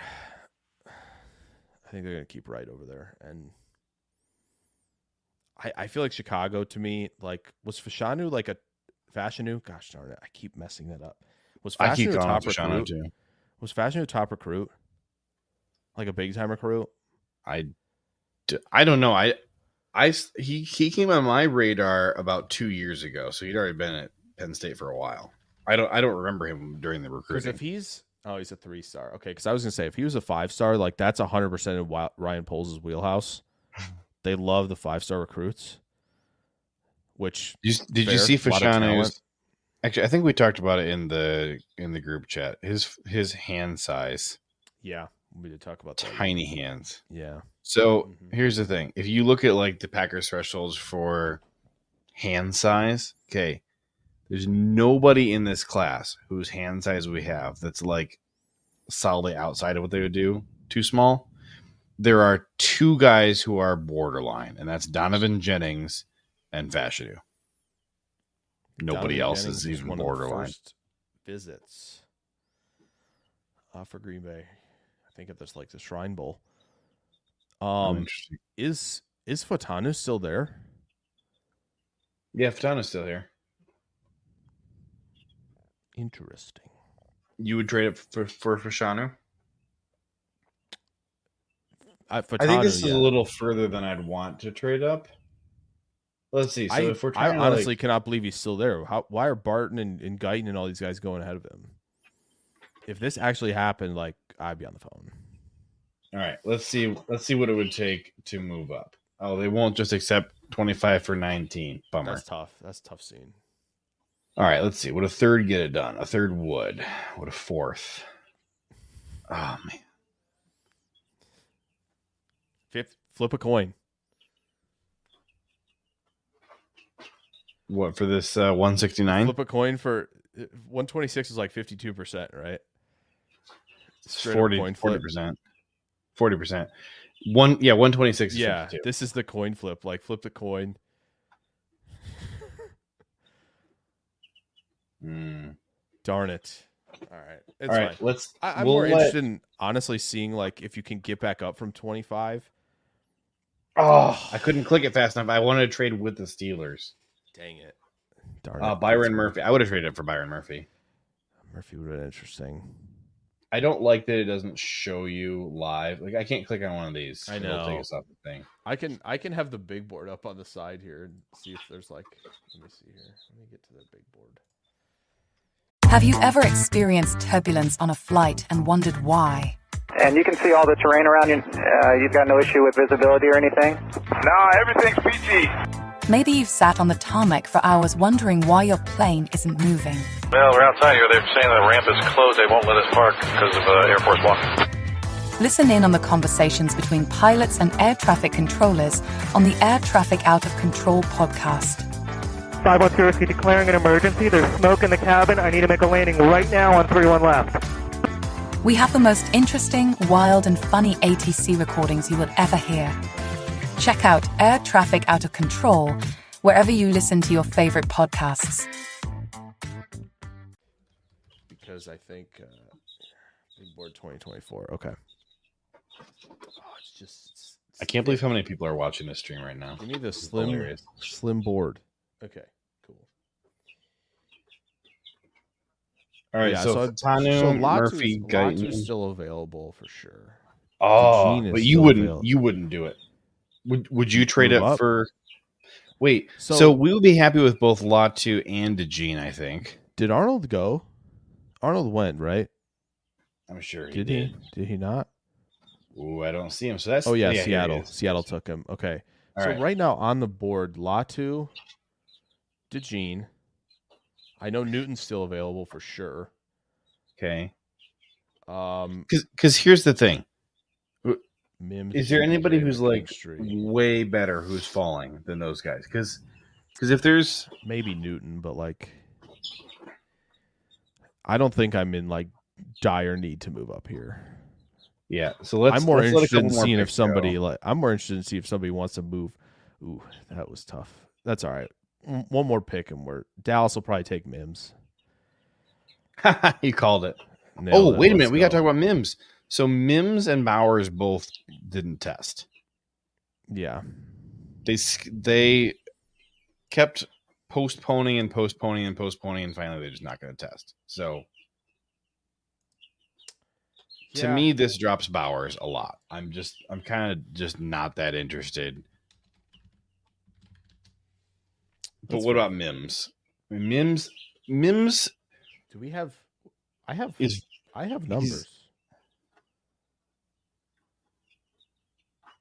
I have numbers here. Are they real numbers? Is this 957 not real? RAS 6'7" and I know he's 6'7", 3/4, 340, 36 and an eighth inch arm length. I thought says I've got a 903 broad jump, 89th percentile, 25 and a half in the vert. That's 28th percentile. The 177. What do you got for the cone and the shuttle? Nothing. No agility. I don't have anything either. Yeah, I have no agilities. And those are like the two most important things for offensive linemen. Yeah. You need the agilities. Yeah. I don't think you got to worry about it. I think Mims is going to be significantly gone. Maybe not long, but like significantly enough where you're kind of like, that makes sense. It's fine. So in terms of who we got to pick here, traditionally he is far too big usually than what Green Bay likes. However, Green Bay hasn't had a lot of opportunities to select the bigs. Sure. Yeah, he's 6'7", 340. Yeah, which they haven't had that many opportunities to select. The big guys who can move who go before the Packers are on the clock. Right, 100%. And so that's Mims a saint. Oh man, if Mims flops in the first, that's back-to-back flops at tackle for them. I would take Fatano a million times if he was still available at 14 for me for New Orleans. So the Lions and the Commanders both want to move up. Who do we like it? The Lions are moving up for DeJean though because they need a corner. Yeah, DeJean or Kool-Aid for sure. Oh yeah, they want one of them. So they want one of them. So here's the thing: if we were willing to take both of them, like either one of them, we could go ahead and trade with them because they're probably going to get one anyways. Yeah. So if we're just picking up draft capital, could. All right. So here's the thing. So let's just say worst case scenario, because no defensive tackle fell here. and a lot of the offensive linemen are gone, I'm not in the camp of like necessarily being like, oh yeah, let's take someone here, let's get up to 30 or 29 and grab another guy.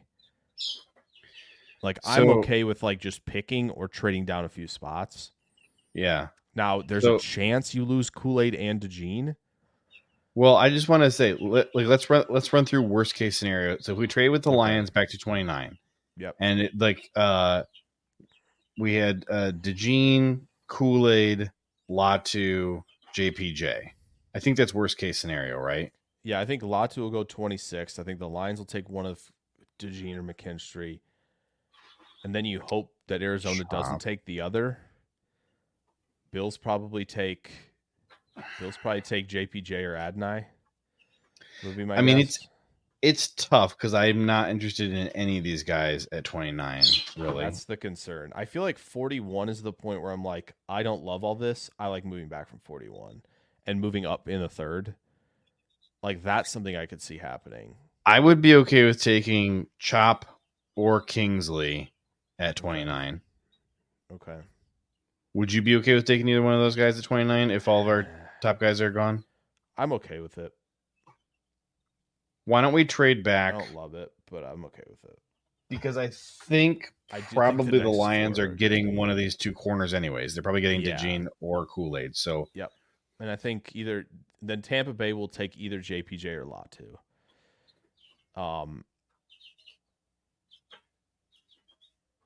Oof. They're not offering much. They are not. So would we do it for 164? I'd do it. Wait a minute. What can we get from them next year? Could we get a second next year? That's what I was going to say. A third. We could get a third next year. I wonder if you can get 73 and a third. Can you do that? 164 and a third? That's not bad. They won't even get a 73. We could get 164 and a third. That. I'm fine with that. I could live with that. So wait,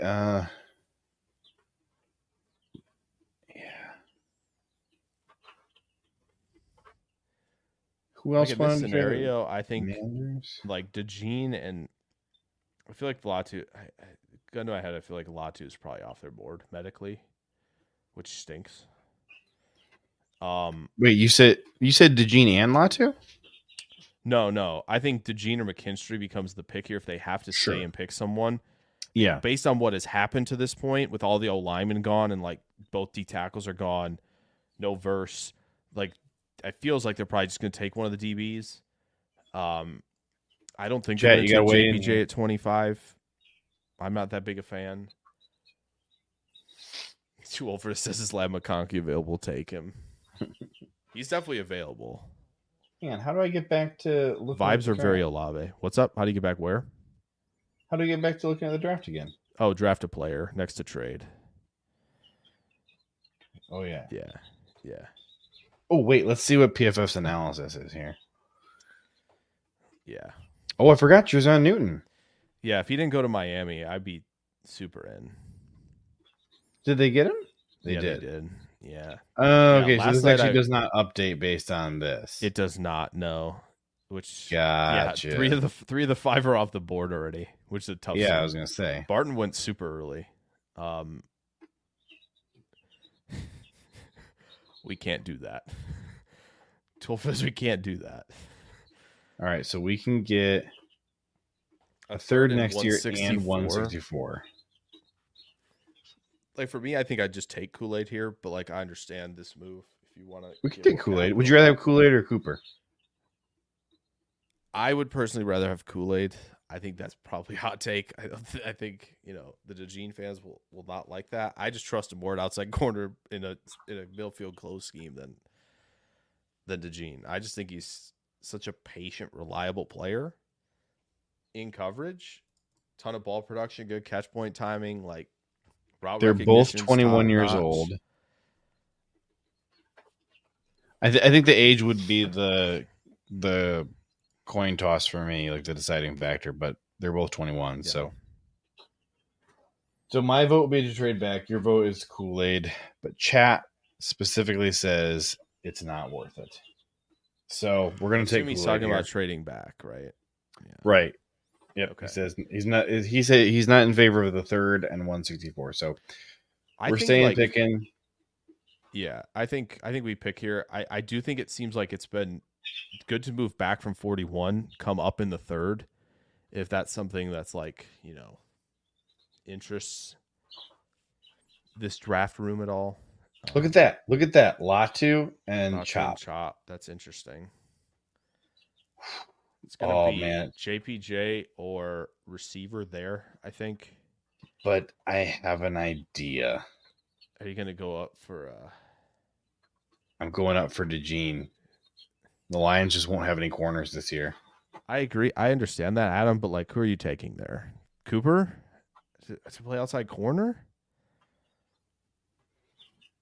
You even put in the question, DeJean playing backup nickel. Like, who are we picking there?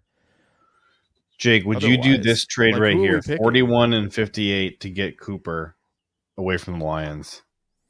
Like the Lions part is just like icing on the cake. The real thing is just stacking Kool-Aid and Cooper. They wouldn't accept 88 and 41? Oh, yeah, they would.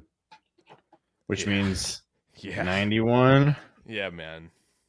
Look this is their own pick back to them. This is the Rasul Douglas want their own pick back. Which is interesting. So this is Cooper. We got the Aaron Rodgers pick and the Rasul Douglas pick going up for Buffalo. Sucks, man. It's the thing. Like, who's it gonna be? This is the scenario where you're going like everybody would say, "Oh, they're taking JPJ." I don't think so. I don't think so. Can we do this trade and then decide who to draft? Do you want to draft trade up to 28?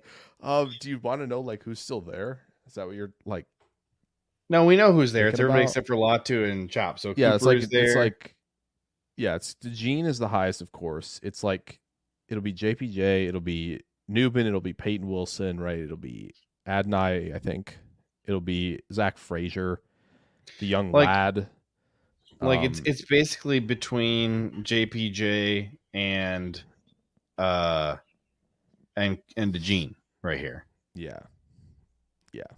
So if you're like in love with getting one of those guys here at 28, like you do it. If not, you make some moves on day 2 and you kind of get after it a little bit. All right, what's your vote? Do we make this trade or no? I think I made the call about Kool-Aid. Mm-hmm. So I think this one. I think you can take this one. So all right, here's the other thing we do have to run through. Okay.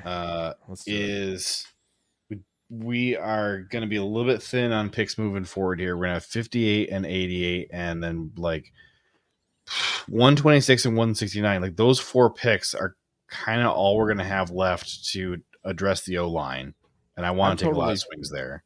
Yeah, I'm totally fine not doing this and holding at 41. If you don't like what you see at 41, someone will come up for something, right? Then you can get aggressive in the 3rd round if you want to. You spread those picks out nicely. If you want to get a lot of O-line swings, if that's like what's on your mind, I don't think you make this move. So the other thing is, I'm not really big on drafting for need, but we just took a corner. Yeah. We have Jair and Stokes and Valentine and now Kool-Aid in this scenario. And Kool-Aid. So we'd be throwing Cooper in there, and so you're probably looking at Jair and Kool-Aid and Cooper. So are you play Cooper at nickel, or are you playing him as strong safety? I think I'm playing Cooper. If we have Kool-Aid here, then Cooper is definitely playing a nickel, and Keyshawn just becomes like a full-time returner. Okay. Because I was going to say you could play him as strong safety, maybe, perhaps. Here's the other thing, though. He's doing some linebacker duty stuff, The Lions need some O-line help as well. Like, they need corner bad, but they also need O-line. And if we took JPJ... They're the sleeper team for JPJ because of Ragnow. So if we did this trade... And they lost Jonah Jackson, right? I know they brought someone in, but like... Their offensive line has been a strength for them, and it's really quickly about to not be a strength anymore if they don't just snipe for JPJ. That's kind of funny. Here's the thing for the Lions. So like they have improved a ton, and they have become a good team. I think that they have gotten there despite making some dumb choices. Yeah. So if they're going to stay good, their GM has to do a better job going forward than he did to get them good, because now they have less assets and resources to do maintenance on the team. It's an old roster, a very old offensive line. Yep. And the days of having these top 10 picks is gone. Yeah, they're young. Like Penne's by far their youngest player right now. And he's what, 23, 24? 24, 25, I think. He's probably 24. 24. Yeah, that makes sense. Because he was 2021. Yeah, 2021 draft. Yeah, he's probably 24. So we're going to have a new center here if we draft JPJ. And then we still have picks 58, 88, 126, and 169 to try and get another guard. I think I feel okay with that, actually. Okay. Do you want to do that? Hey, you gotta make this call. I made the Kool-Aid call. Wait a minute. Would they do this? They wouldn't do that. Would they do this? No. 58. There's got to be 41 next year. Yeah, I think they gotta have 41. Would be my guess. I can't. 41 and 99. We're 91. We're gonna. Okay. Adam says JPJ is not a Packer fit. He hasn't been their type at interior offensive line. They've like Myers was obviously the true center, but he was like 6'5", 310. JPJ is like 334. So I have him at 328, which is definitely too light, but 334 is still pretty light. Combine. Okay, so he dropped 6 pounds for the combine. He's heavy, is what I was trying to say. And then didn't run. Yeah. 328 is too heavy. Like 334 is worse. If they were like dead set on him playing center, that's fine. Then the hasn't played tackle thing, it kind of goes out the window a little bit because obviously Josh Myers did not play tackle. But like that was a true center selection. Like if you're considering JPJ like guard and all that, and like usually like tackle experience for their guards. What other offensive linemen are still available right here for us? Zach Frazier, Kingsley. Those would be like the two, I think. Kingsley and Jordan. Kingsley's 326. He's 326 pounds. Jordan Morgan would be the other one. It's like those three in the top 45 that are left. Other than JPJ. It's JPJ, Frazier, Kingsley, Jordan Morgan. Those are your four. Okay. Frazier's 313. Morgan is 311.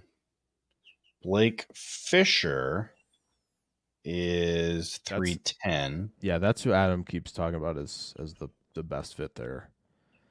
And that the Blake Fisher thing is like interesting because it feels like this is like either you're taking Blake Fisher at 58 or you have to get aggressive in the third round. You have to get aggressive in the third round. I'm gonna hit resume here. Let's just see what we got at 41. Yeah, I'm interested to see how this falls. Because usually at 41, like you get kind of this. Cooper DeJean is still available here. So they got Kamari last year, which actually is a pretty decent pick. It's not bad. Yeah. You would trade up for a center. I mean, probably not. They got Mitchell. Cooper DeJean went 33rd. Insanity. Kingsley for the Chiefs. Dang it. Chiefs aren't going to do that. It's too smart. JPJ with the Patriots. Rosengarten going 36th. So, wow. All right. Nobody wants to trade with us. That's unfortunate. That is super tough. I mean, I'm darn tempted to just do Mike Sanders still. I'm not really going to do it, but all right. Who's going to be the most interesting guy here for you? I mean, yeah, not counting the young lad. I mean, I'd kind of be okay with Rook here.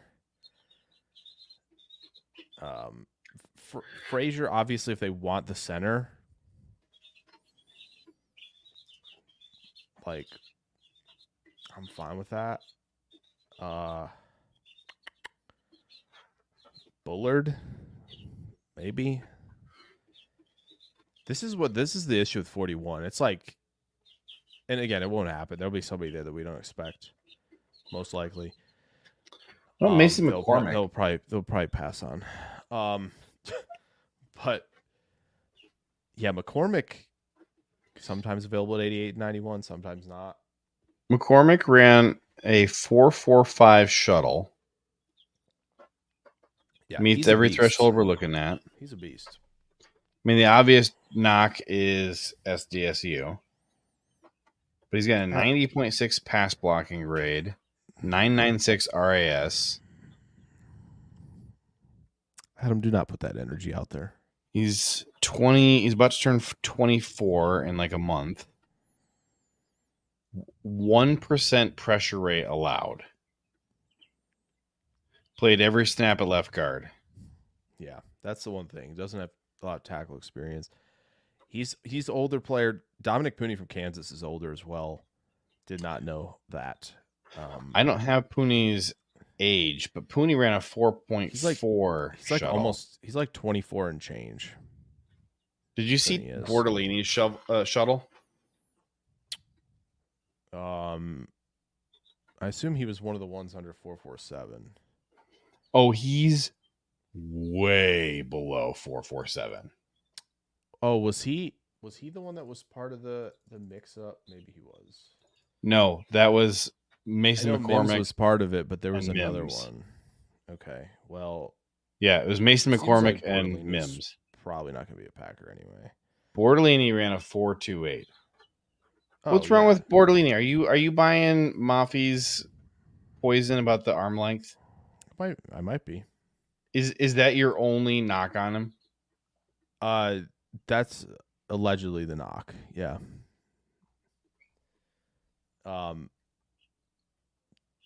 See, but if the problem is if Bordellini's a center only, I don't want. Bordellini is not a center only. That snap aesthetic is horrible. We can't be having that. Cannot be having that snap aesthetic. It's not happening. Got to play somewhere else. Why can't you play him at guard? You'd probably be okay playing him at guard. Was his best year at guard? Where was his best year? He had I thought he had a decent year. 2022 was better than 2023. There it His is. 2021. What the heck? One of the best run blocking right tackles you ever done seen. I mean, I think Bordellini probably would be my right guard for Green Bay, like day one starter. That's fair. I would rather have Haynes, but that's fair. Yeah, but Haynes is going to go earlier Right here. than Bordellini. Right here. I mean, we're talking multiple rounds earlier than Bordellini. For sure. I would take Haynes right here, probably. I'd consider it. I don't care if PFF gives me an F. Haynes is a beast. He's not tall. That's the one thing. I don't have a shuttle for Haynes. Do you know what his shuttle is? Not off the top of my head, no. If he did one or not. All right, Google. Ready-made. Looks like he didn't do the shuttle. Yeah, it doesn't look like it, no. Steelers Depot is estimating one for him, and it's horrible. So we're not going to go with that. We are really zooming through this. Yeah, we are. we've already made a whole pick. We are humming right now. Haynes didn't do any agility, says Adam. Thanks, Adam. Yeah, but he's a darn good zone player. I've seen enough. All right. So we're taking Haynes here at 41. I don't know who else to take. I'll be honest. Rook is the only other one, maybe. Take Bo Nix. That would be this range is like all the so players I better. hate. Oh, it's so much better, I think. Than Amagaji, Nealand. I think my pick would be Nealand at 41.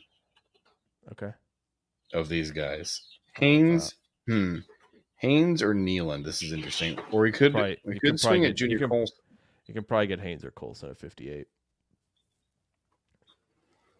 Do you want to do Nealand? Remember, I'm fine with that. That's fine. All right. We're doing Nyland here. I love Nyland. In the draft, I think where you had the slider up for positional value. Yeah. Almost guaranteed you're going to get one of Haynes or Colson. You might get both. It looks like probably. Actually, so I think they're both still here. They are still both available. We could get Amagaji. Could. We should probably just do Haynes. I'm fine with that. I know he's not like him. a Packer type. I just want him on the team. So Haynes, Haynes, predictively fine. Forget about it. Like that's fine. I don't. Whatever. I think he's awesome. Something set up right. I think he's just an awesome player. Position. Unless you want to take Colson to be the Mike, I think you take Haynes.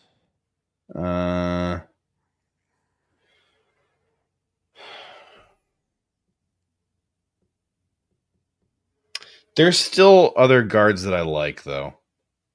That's fine. You want to take Colson? Let's just take Colson here, Mike, or you could take Chris Jenkins. Then, if you're going to stick with defense, because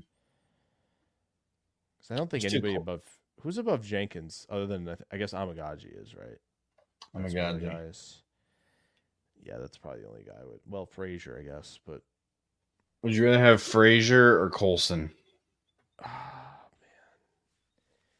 If I can get the guard, I mean, Frazier at 58 is hilarious, honestly. Let's do Frazier. I mean, we don't have any offensive linemen yet. We don't. Are you playing him at center or at guard? I'm playing him at center. All right. By Josh Myers. Yeah, I think so. Jenkins went. Amagaji, Haynes. So we finally lost Haynes. Could get aggressive. Cooper. You want to pause it? Yeah, I paused it. Still there. We missed out on Polk, Wright, Tez, Cooper, McMillan, Haynes, Amagaji, Colson's Jenkins. Still available. So let's see. So our next pick is 88. We're moving up 17 picks. Let's see. I mean, you could chance it. You could with who's picking. See if Atlanta's thinking about it. That would be the team I would trade with. Jeez, they need both our thirds. Yeah, that's not surprising. I can't do that. Yeah, I think it. Yeah. I can't the linebacker in the aggregate. Yep. Booger, I knew he'd be Sweat, available at Atlanta's Baker. pick. Oh, Baker went to the Bears. Forget it, man. Dang it. That's the worst. This is the worst timeline. They picked Mitchell too, didn't they? I hate this. Yeah, they did. This simulator stinks. Trotter. All right, really? So now if we were to move with the Rams. Yeah. If they want to move, I'm moving. 64%. Why don't we offer them 202 and see if they take it? Fine with that. Wait, that's resume. Yeah. All right. Colson, Cool. it is, right? Oh my Is there gosh. anybody else we want to consider? I don't think so. We took. Ooh. You think McCormick will be here at 91 for us? Probably not. I don't think so. Well, this is like, the reason Colson is still available is because the position, like you have the positional value thing up. No, it's in the middle. Oh, it is? Oh Yeah. my gosh. It felt like it was up a ton because of how the offensive line went early. It started out in the middle, but then wait, who wants to trade with this? What is this? The Texans want to move up 3 spots? I don't like this. This feels like a linebacker. I don't Well, like this. are They they- want Colson. They'd have to give me both of those. They don't want to give us much. Yeah, they'd have to give me 123 and 127 for me to even consider this. And they don't move want off to, Colson. so. I ain't moving off Colson for that. All right, we're taking Colson here. Yeah, I think so. Come on. Brandon Dorless, Cam Kitchens. Do it. Bucky Irving, Pooney. Yes. He's there. Can we take McCormick? Yeah. Boom. Smashing that one. Run it in. Sprinting to the podium. Run it in. Oh, Mike right. Hall. We missed Mike Hall. Sorry. Dang it. It's fine. We've got 3 more. We're good. Feel good about this now. Mahogany Frazier, Van Tran. Frazier Taylor and Demerson. McCormick is sick. You want to set a tone up there, and you got two bigs at running back. Have fun. Enjoy it. Enjoy playing against that O-line. Adam says Nealon is the only edge who fits Green Bay. I disagree with that. I feel like he's the only one that's early that fits. So you got Nealon at 60, Cedric Johnson at 172. Yeah, Cedric Okianoma at 278, Eric Watts and Miles Cole. But you got to remember, here's Eric the thing. Watts. Yeah. Here's the thing. This is just the guys who definitively meet everything, and you have to include the guys who probably meet stuff. Right. I think like the problem is like Latu's like close except for arm length. Like medically, probably not. Here, I know Brian Braswell's Maffey one that's has decently close, right? Is Braswell decently close? Braswell is light at 251, and the broad. Who cares about the broad jump? He's 250. Broad jump is stupid. So Brian Maffey has Jared Verse, Cedric Johnson, Jalix Hunt, Marshawn Nealand, Chance Main. I don't know who Chance Main is, and Isaac Ukwu, and then he has Okianoma as not enough testing numbers. Okay. Interesting. All right. So what were we doing over here? We got 3 picks. Trey Benson just went. Sorry, Mick. That's tough. Can the Yale kid play guard with that arm length? Potentially. It's a big dude. Amagaji's arm length is like 36. I wouldn't. No, you can't have a long arm guy at guard. It doesn't work. Put tackle. He's a tackle. Stick him behind Walker. Develop the crap out of him. He did not play very much this year. No, he tore his quad 4 games in. 230 snaps into the season. Yep. Poor guy. Yeah, he tore his quad. Otherwise, he would have been down in Mobile. Why have thresholds if you're going to break them? What are you referring to? Are you referring to Brian Maffey's list of guys that had more guys than Nealand? Listen, this would have been a fun predictive mock, but I'm having too much fun with McCormick and Frazier on a Saturday night, and that can't be taken away from me. So this is Maffey's guys who meet criteria. Verse, Johnson, Hunt, Nealand, Main, and Ukwu. Jared Verse, man. I'm on board if they want to go there. I like Verse. I would do Verse. I like Verse and Nealand.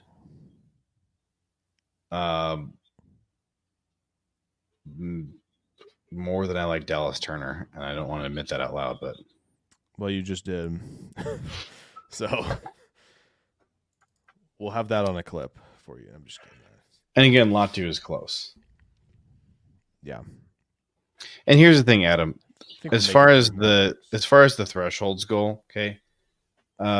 Cue the Captain Barbosa clip. They'd be more like guidelines. That clip is rules. So good. That's so good, by the way. They're guidelines, okay? The other thing is so that good. I love it.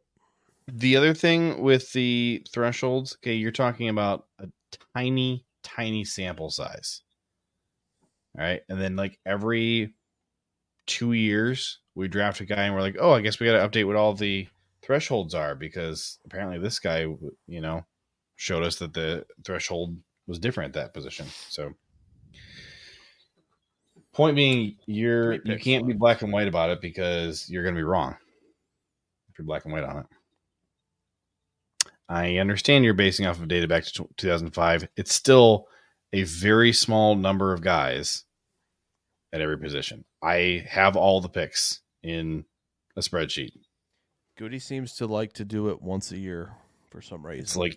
It's like 20 guys per position. over two different They're GMs. gonna stick to him, but like, there's gonna be times like Goody has proven there's gonna be are going to be some times, but it gives you a good look at a lot of players they might draft. But like every team out there, there's going to be guys that they just really like a Jaden Reed. Like they're just, yep, we really like this guy. Close enough. Like the thresholds are good. The guidelines are good because it gives you like a good pool of players.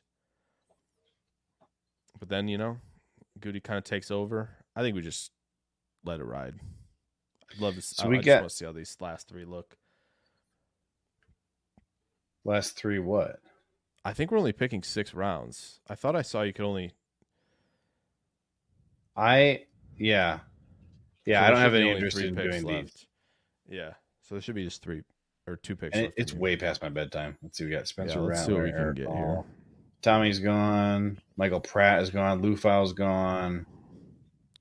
Bishop Estime's gone. Elijah Jones just went. Okay, so we can get Sinnott. Yeah, I'm in. Sinnott's your pick too? Yeah, I'm in. Unless you want to take Gray and Boyd? double linebacker. Christian Boyd, powerful player. Definitely got to unlock some more. Mason Smith's obviously still there, and like that's a player they've met with. I believe he's still a young player. He's pretty tall. He's tall. He plays high. Pad level's high. So he is be kind of sick too, honestly. He's 6'5", 306 pounds. Yeah.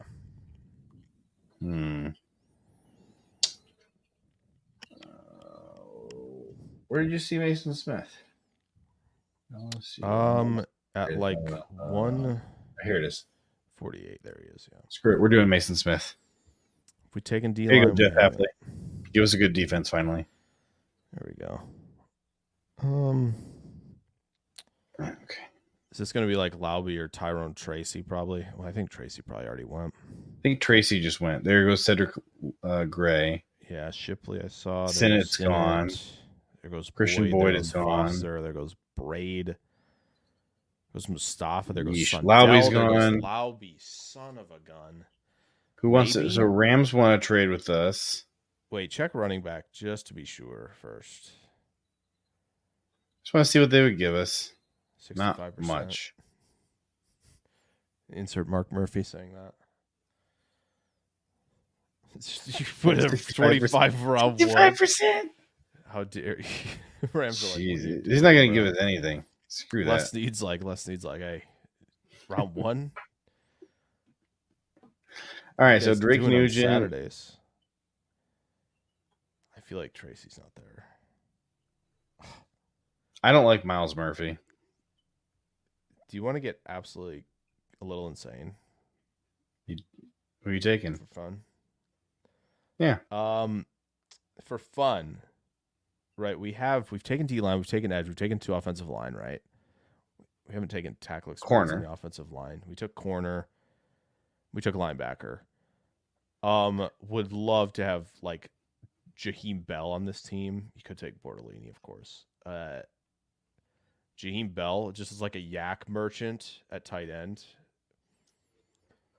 That's fine, but if Bortolini's there the next pick, that's who we're taking. I was going to say also you could take Kamani Vidal from Troy.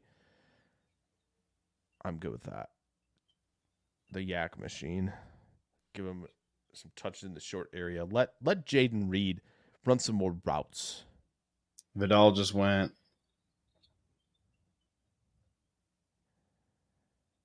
This is going to end up being Jalen Ford. We're just going to end up taking Oladapo here. Oh, yeah, we haven't taken Oladapo yet in this draft. Oh, it's Bortolini or Oladapo. Forget it. We'll be here all night. How do you choose which one to pick?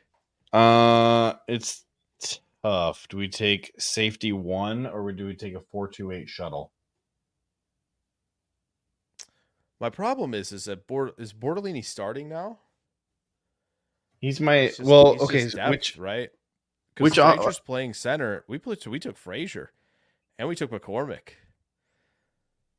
Not that Bortolini wouldn't be fun interior line depth, but get some dudes up front right now. All right, here, look. So like Oladapo. My display name is Katana Oladapo, so yeah, that's gotta stay true here. Let's go get him. There we go. The draft class is in the books. By this grade. Fascinated. They're gonna hate our grade. Here. I knew they weren't gonna. Look at that. You drafted Marshawn Nealon. You should have drafted Bo Nix. Yeah, they would have given us an A+ for Bo Nix there. Yeah, that's so funny. So we traded up for Junior Colson. We did. We did trade up. That's the only move we made up. We took 2 Masons in a row. We did. Luckily, we won't have to worry about that in the back of the jersey. We're fine. We're okay. I think I probably don't like this draft, but that's okay. It happens.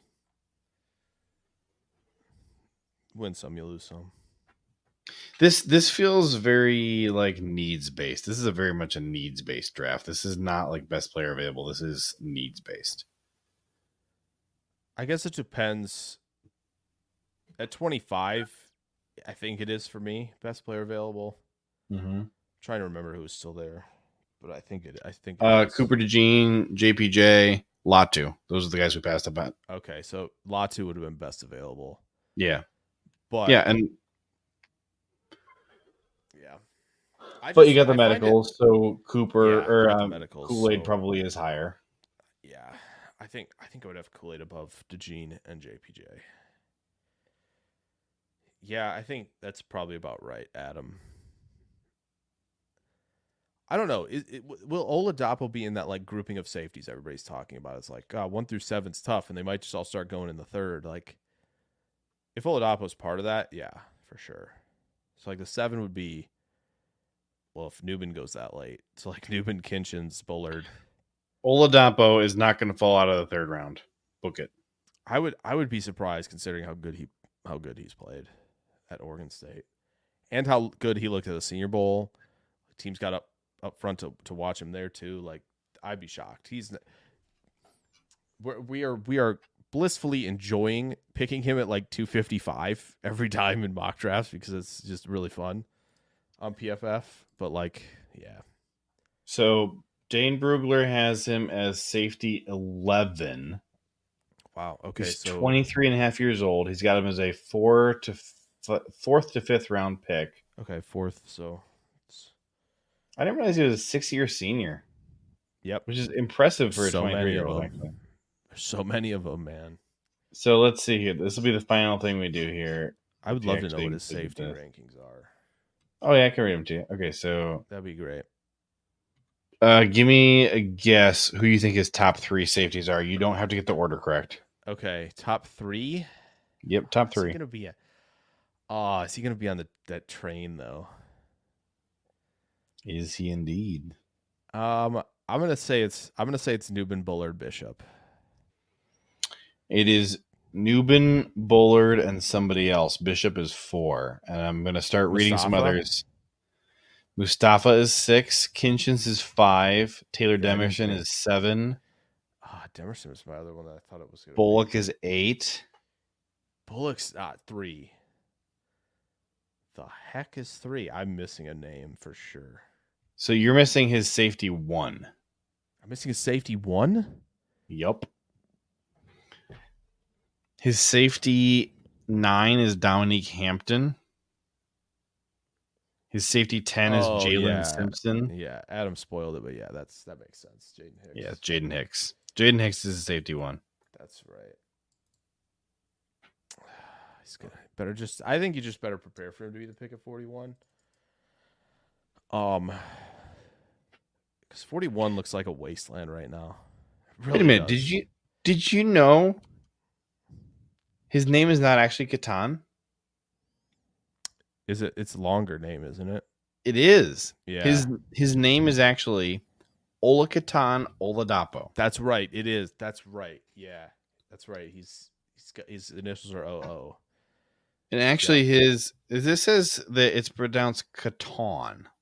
Yeah, I think it is. It's like an AHN, right, in the pronunciation. I think is that right? He just says TAWN.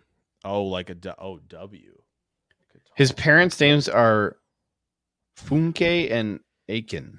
They are Nigerian. Okay. He played baseball, basketball, and soccer. Oh, nice. Started out as a linebacker before moving to cornerback in 7th grade. Adam says F it, drafted round 1.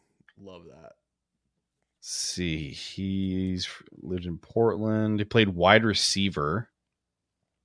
He was a 5'6", 135-pound freshman.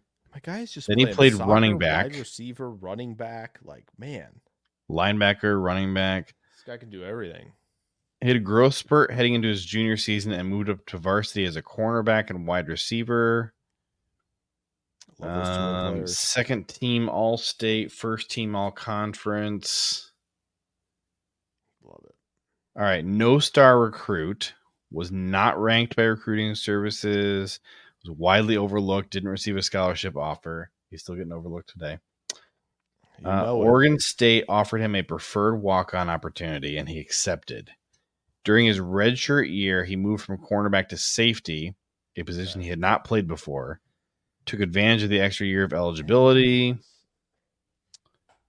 and returned to Corvallis for his 6th season in 2023. His younger brother, Cash, played collegiate soccer as a goalie. Dang, Cash Oladapo. Cash Oladapo, that's a great name. Like, I thought Catan was a good name. Here, let's see. We'll skip the strings because we already know what we love about them. Get the Melton brothers. Give me the Oladapo brothers on the same team. Let's ride. But Cash doesn't play football. He plays soccer. Well, he plays the other football. Weaknesses: only average long speed. Wait, he's a goalie? Yeah. Kicker. Kicker named Cash? Yeah. We moved on from Mason Money. Let him know. Now we'll move on to Cash. We need to get the word out on this. So he's going to turn 24 this year. Needs to improve hand placement and timing for more efficient block shedding. Missed tackles are usually a result of over-aggressive habits, whiffing or bouncing off bigger ball carriers. All right, summary. Overall, let's see here. Overall, confidently reads run pass and aggressively drives downhill with competitive urgency to make impactful tackles. His average twitch and build-up speed out of transitions will be more noticeable versus NFL receivers, but his route awareness helps keep him stay connected in coverage. It's not a sentence, Dane. Overall, Oladapo doesn't have ideal top-end speed or rangy ball skills for deep coverage, but he's a good-sized athlete who trusts his sight lines and enjoys making noise in the run game. He projects best as a down safety who can also earn his paycheck on special teams. Guess what? That's what we're looking for. I think Green Bay's looking for both of those. Dude, if Oladapo doesn't end up a Packer, I'm going to be pissed. Yo, that's going to be the big... I think, like, him... What are the three guys right now for Packers fans that they're like they need to be Packers? Is it like DeJean, Oladapo, and Melton? Like, is it just secondary Melton guys? For sure. I feel like people have kind of moved on from DeJean. You think? It's Oladapo and Melton and who's the third? Well, the third might either be Bortolini or Peter Bowden, the long snapper, because we don't have a long snapper right now. People are gonna be mad when like New England takes him or something. Who? Or like some team that needs. No, the long snapper. Yeah. Like somebody who like commits to special teams and like needs the long snapper is probably just gonna pick him. And so like that's gonna be a little disappointing. Adam says Barton's the new hot toy. Yeah, he's probably the most popular pick that I see still in mock drafts for Green Bay. And I just feel like anytime this late when he's the most popular, Look at last year. I know who the most popular picks were at 13 last year. I know it. JSN and Mayer were two of them, for sure. Well, Van Ness was. Van Ness was up there-ish. I feel like it was him and Murphy were the edge rushers that everybody was talking about. Wait, Van Ness and who? And Miles Murphy, because those were I the two fits. hated Miles Murphy so much as a prospect. Hated. I mean, intuitively, yeah, I figured, right? Clemson defender, right? Like that's on par. Like those were the two fits. I liked Van Ness more.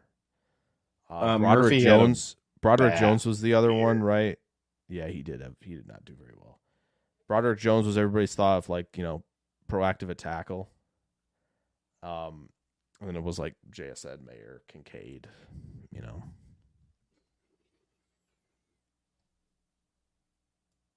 Ayo. Van Ness. On that, I'm going to have to go to bed. It is. I said I was just going to do a 60-minute live stream. And 120 minutes. We're at 2 hours. So this is a walk in the park. I do this every week. as is customary, I'm going to send this out in the only way I know how. Salute to Ed, baby. Bring him up on the screen. In the words of the late great Ed Policy, go Pack, go.